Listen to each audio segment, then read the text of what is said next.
Je n'ai pas de projection à vous faire, mais je pense que vous pouvez suivre aisément. Ce que je vais vous dire maintenant est beaucoup plus court que ce que vous trouvez dans les pages roses, là, mais j'y ferai allusion tout à l'heure pour aller plus vite. Alors, une chose qui m'a beaucoup frappé en lisant le cadre européen de référence, qu'on appelle la perspective actionnelle ou l'approche par tâche, c'est qu'en fait, ce qui est clarifié et explicité dans ce cadre européen, parfois dans un jargon un peu particulier, ce sont des choses qui existent depuis longtemps dans la tradition de l'enseignement des langues. Simplement, elles n'étaient pas peut-être présentées tout à fait de la même manière. Alors, je vais vous en donner simplement un exemple. Ça sera ma première partie. Je vous interpréterai cet exemple comme il a été conçu à l'époque où il s'est passé, et ensuite j'essaierai de vous montrer comment on peut l'interpréter dans le cadre européen, et vous verrez qu'à mon sens, c'est à peu près, c'est bien dans la lignée de ce cadre. Et puis ensuite, je ferai une conclusion peut-être un peu plus incisive sur le cadre européen. Donc mon premier point consiste à vous donner simplement un exemple d'exercice de grammaire que j'avais appelé en 1974, il y a bien longtemps, vous voyez, des exercices de conceptualisation. En quoi consistent ces exercices? Un des premiers exercices que j'ai vu pratiquer dans une classe comme ça, c'était dans une classe allemande, mais de la vallée du Rhin. Les élèves utilisaient une méthode, comme on dit, c'est-à-dire une méthode audiovisuelle, structuro-globale audiovisuelle, qui s'appelait de vive voix et que certains ont peut-être pratiqué. Dans cette méthode, dans les 5 premières leçons, les élèves travaillent sur la notion de possession, c'est-à-dire qu'ils apprennent des phrases en français comme c'est le chapeau de Mireille, Mireille a un chapeau, c'est son chapeau. Bon. Au bout de 4 à 5 leçons, dans cette classe, certains élèves allemands disaient à peu près sans trop d'erreur, Mireille a son chapeau. Mais certains disaient, Mireille a sa chapeau. C'est une faute, comme on dit, par rapport au français. Le professeur, au lieu de les corriger, leur a dit « Faites-moi des phrases avec son, ça ». Et comme les élèves n'écrivaient pas encore beaucoup en français, il a fait ce qu'on appelle une dictée au professeur. C'est-à-dire que les élèves produisaient les phrases et le professeur les écrivait au tableau. Les phrases qui n'étaient pas possibles en français, il les rayait d'une croix et laissait les autres phrases non rayées. Au bout d'un moment, sur une phrase, ah, il y a un tableau, c'est très bien. Les tableaux, j'aime beaucoup. Sur une phrase comme Mireille a son chapeau,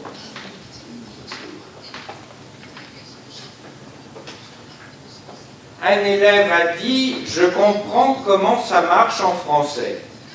Et il a dit « Voilà, en anglais et en allemand, ça marche comme ça.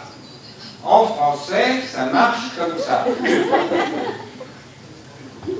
Et j'ai eu la surprise de voir que toute la classe approuvait, comme s'ils avaient compris sa règle.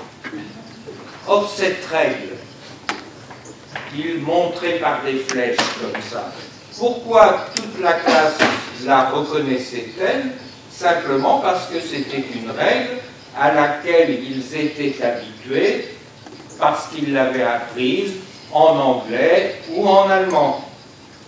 Donc, le professeur a essayé ensuite de voir si cette petite règle ou explication était applicable à tous les autres exemples, et on a vu que ce n'était pas applicable aux exemples rayés. Donc les élèves ont noté dans leur cahier les phrases correctes et la petite explication. C'était le début d'une grammaire adaptée à leurs besoins. Et j'ai trouvé cet exercice extrêmement intéressant pour plusieurs raisons que je vais essayer de vous expliquer rapidement. Donc je passe à mon second point.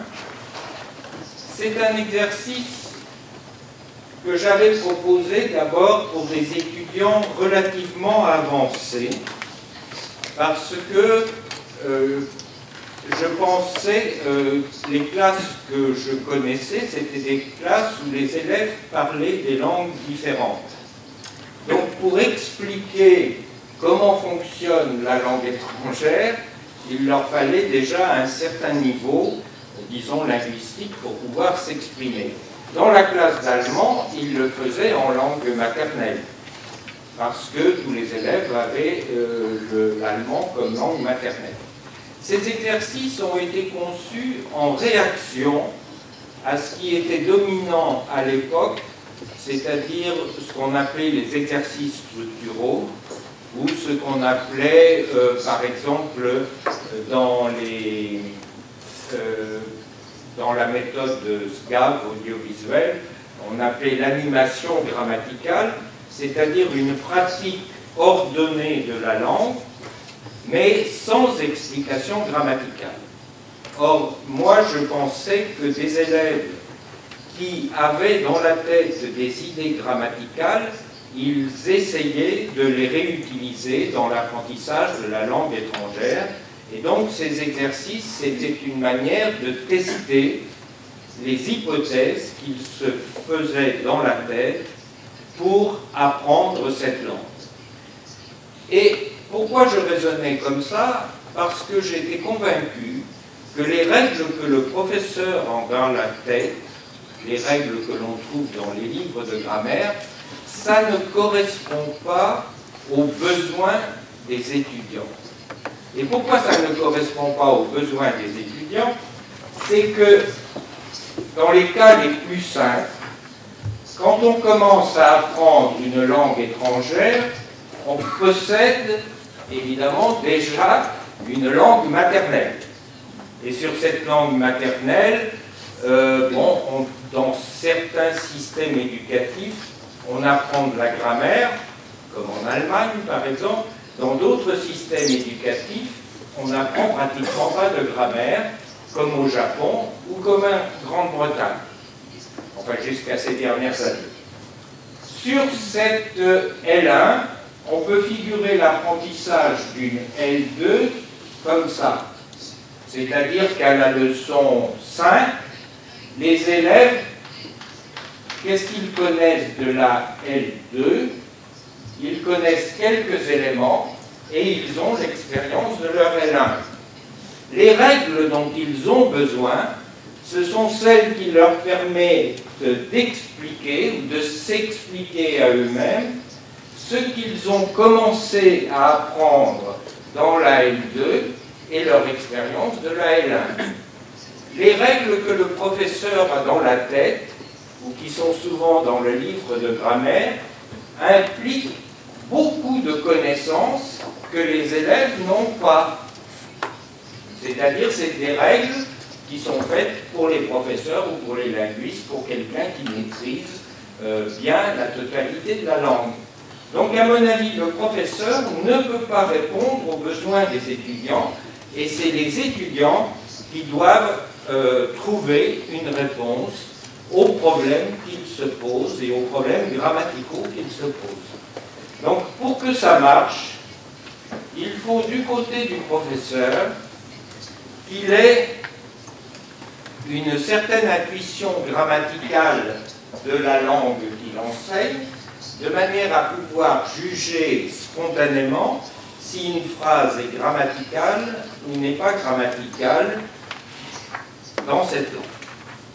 Sinon, il ne sait pas quelles sont les phrases qu'il faut régler, n'est-ce pas? La seconde compétence que doit avoir le professeur, c'est qu'il doit être capable d'admettre des raisonnements grammaticaux différents de ceux auxquels il est accoutumé. Parce que si le professeur n'a dans la tête qu'une manière de raisonner la grammaire, il voudra que les élèves retrouvent cette manière-là. C'est-à-dire que le professeur doit avoir une certaine culture grammaticale ou linguistique, disons, qui soit pas linguistique, mais plurimétalinguistique. Il doit être capable de suivre des cheminements, des raisonnements grammaticaux qui ne sont pas les siens, de manière à admettre qu'un élève peut s'expliquer autrement que lui la manière dont fonctionne la langue qu'il est en train d'apprendre ou la manière dont il comprend que cette langue fonctionne. Du côté des élèves, ces exercices ne marchent que si les élèves ont un passé grammatical. Qu'est-ce que j'entends par un passé grammatical? C'est-à-dire si antérieurement à leur entrée dans votre classe, ils ont appris à raisonner grammaticalement sur une langue. C'est-à-dire si on leur a enseigné des outils pour raisonner comme des petits grammairiens ou des grands grammairiens. S'ils n'ont pas ces outils, avant d'entrer dans la classe, c'est inutile de faire ce genre d'exercice, simplement parce qu'ils n'ont pas les moyens conceptuels, les outils conceptuels, pour élaborer une hypothèse explicative sur le fonctionnement de la langue qu'ils sont en train d'apprendre. Je vous ai dit, c'est le cas de la plupart des élèves britanniques. Je me souviens d'un professeur de grammaire dans une université britannique qui faisait un cours de grammaire. Les élèves sont venus le voir en délégation et lui ont dit « Monsieur le professeur, dites-nous si ça se dit ou si ça ne se dit pas, dites-nous ce que ça veut dire, et après vous nous donnerez les explications grammaticales que vous voulez. » C'est-à-dire que les explications grammaticales, ça ne les intéressait pas, ça ne correspondait pas à leurs besoins d'apprendre, simplement parce qu'ils ont appris leur langue maternelle, disons par routine, par pratique d'exercice, sans apprendre à analyser grammaticalement une phrase. Et c'est toujours une surprise pour les jeunes Français quand ils arrivent en Angleterre, dans une université, de voir que les jeunes Anglais, eh bien, ils ne savent pas ce que c'est qu'un adverbe, qu'une conjonction, etc. C'est peut-être la même chose, ça serait la même chose au Japon, si les Japonais n'apprenaient pas très jeunes l'anglais par une méthode grammaticale. Je crois qu'ils apprennent les catégories grammaticales, ou certaines catégories grammaticales, quand ils apprennent l'anglais. Bon, ce genre d'exercice, il est parfaitement descriptible dans le cadre... Alors, je ne vais pas me livrer à l'exercice, vous prenez la page 5, là, où j'ai repris la terminologie du cadre, page 5, au milieu.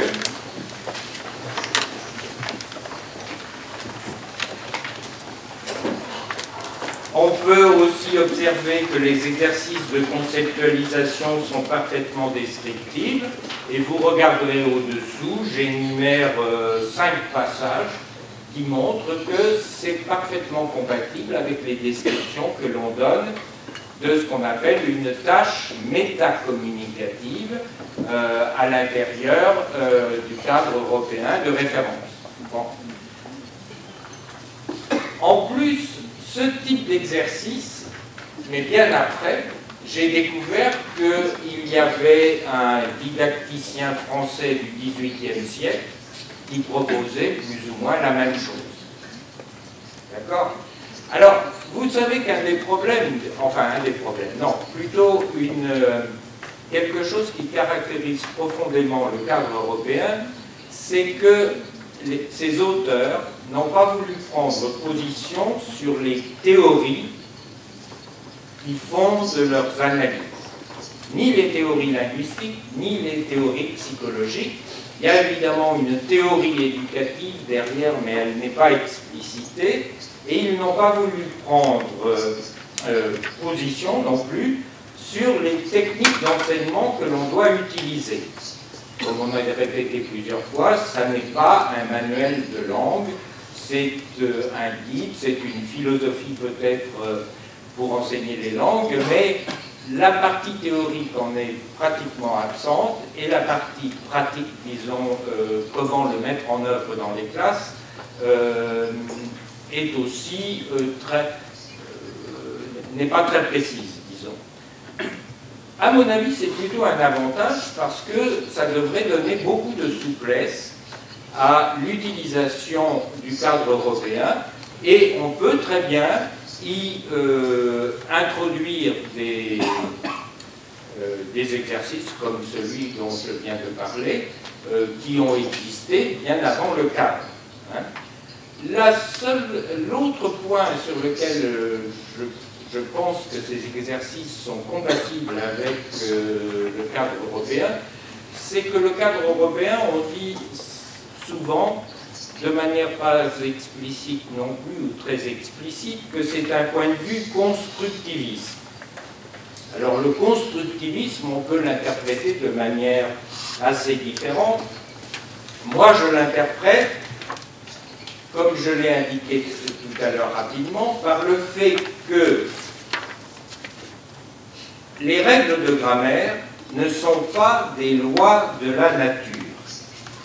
Elles n'existent pas dans la nature des choses avant que les grammairiens les aient construites, et les grammairiens construisent les règles en fonction évidemment de l'observation de la réalité, mais aussi en fonction des outils et des théories qui sont les leurs.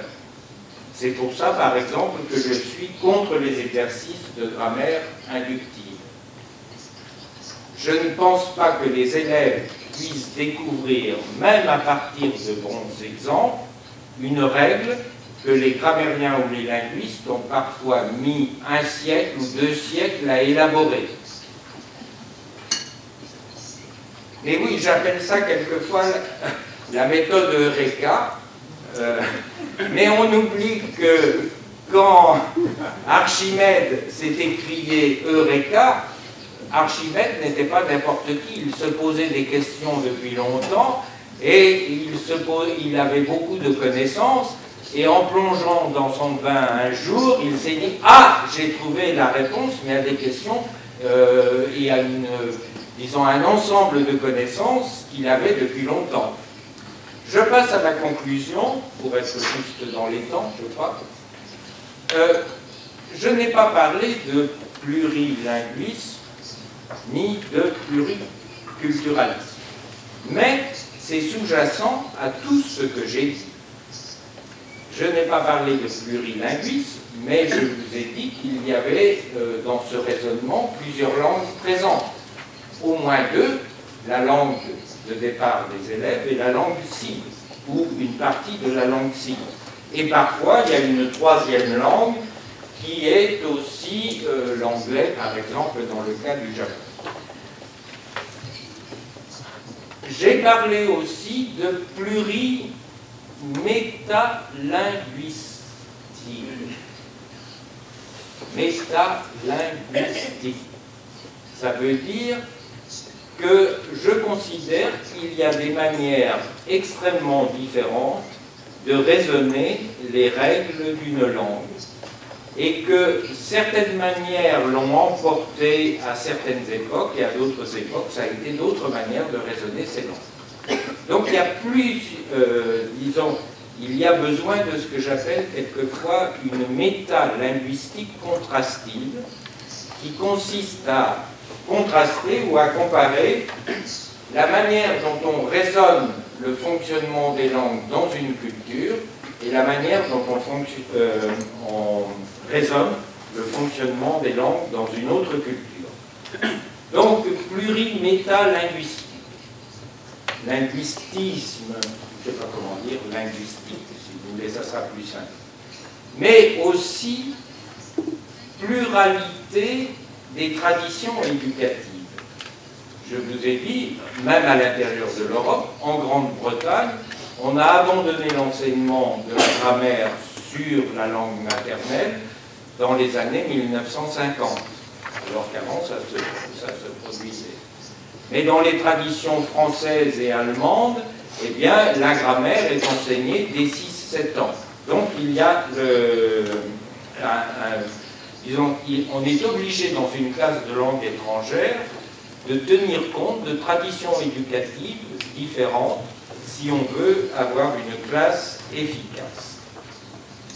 Alors, à mon avis, le principal danger de l'universalisation du cadre européen, ça n'est ni son approche par tâche, ni sa perspective actionnelle, qui est loin d'être nouvelle dans l'histoire de la didactique de langue étrangère, c'est celui de l'universalisation de ces échelles de niveau.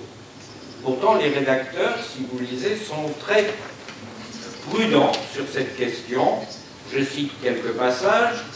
« Toute tentative pour définir des niveaux de compétences est arbitraire », disent-ils. Un peu plus loin, « Il faut être prudent dans l'interprétation de l'ensemble de niveaux et d'échelles de la compétence langagière et ne pas les considérer comme un instrument de mesure semblable à un mètre. » Et je pourrais en citer d'autres passages.